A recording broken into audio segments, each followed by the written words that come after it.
in Can Living. This is Jeremiah. And that's Courtney. Cheers.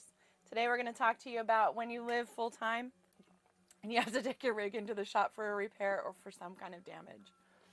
So, the first thing that you need to know is that you need to have somewhere to stay. This is something that you guys need to plan ahead for because there is a possibility of you having to take your rig into the shop.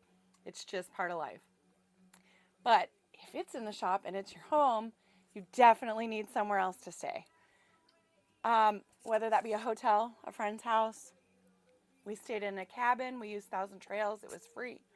We get 2 weeks a month or a year free. So we did that. But you need to know that you also have, if you have animals, there has to be a place for your animals to stay. So if you are staying in a hotel, it has to be a pet-friendly hotel. Our animals are attacking each other right now. I'm sorry. A lot of hotels charge extra for that. They charge a pet deposit fee or a per diem.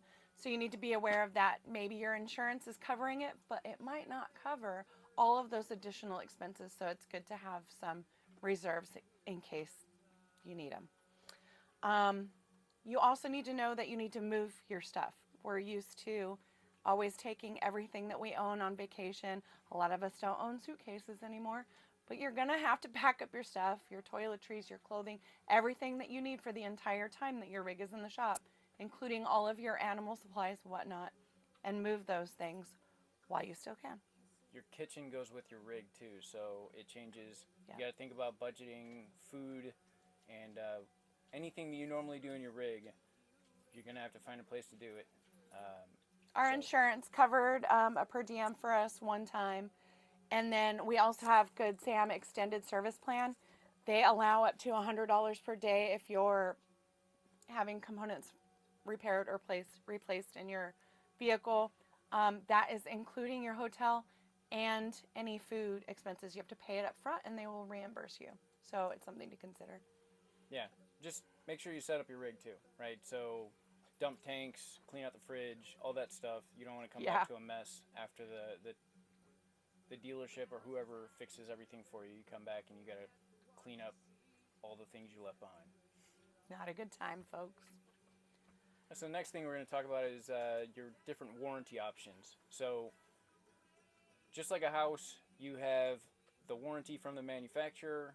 I think Airstream is 3 years, and then all the different dealerships sure. or most companies. of them are 1 year bumper to bumper, and then you get some kind of limited warranty beyond that point. Yeah, 1, 2, or 3 years is usually what you're going to see out there, just depending on how much you paid for your rig, really.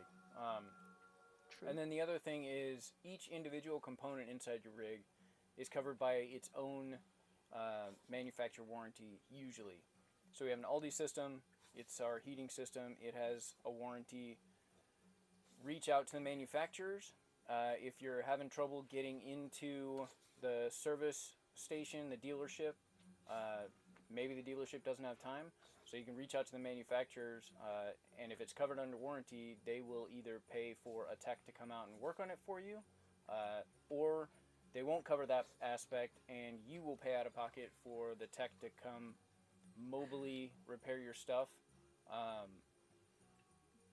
That takes out the option of you having to move out of your place, so it's a benefit. Sometimes that's an option that more people are into.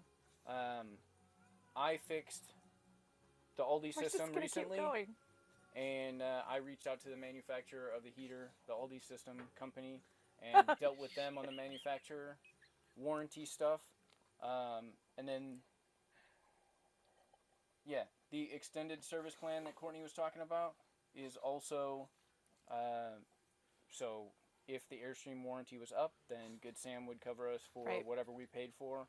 And then, obviously, if there's any kind of damage that is possibly mechanically, electrically related to the way your rig was built or the components inside of it, you could also reach out to your insurance company. They may cover any repairs that need to be done. It just depends. But remember that you generally have a deductible on all of these things too, so that's another thing that you need to keep in your reserves. So that's a a general idea, a couple of things that you can think of when you have to get repairs done. And if you have any questions about any of this stuff, or any of the things that we've had to fix around here, reach out. We're at We can- www.tincanliving.blog. Blog, B-L-O-G, not .com. Good job, babe. Thanks. All right. Thank you.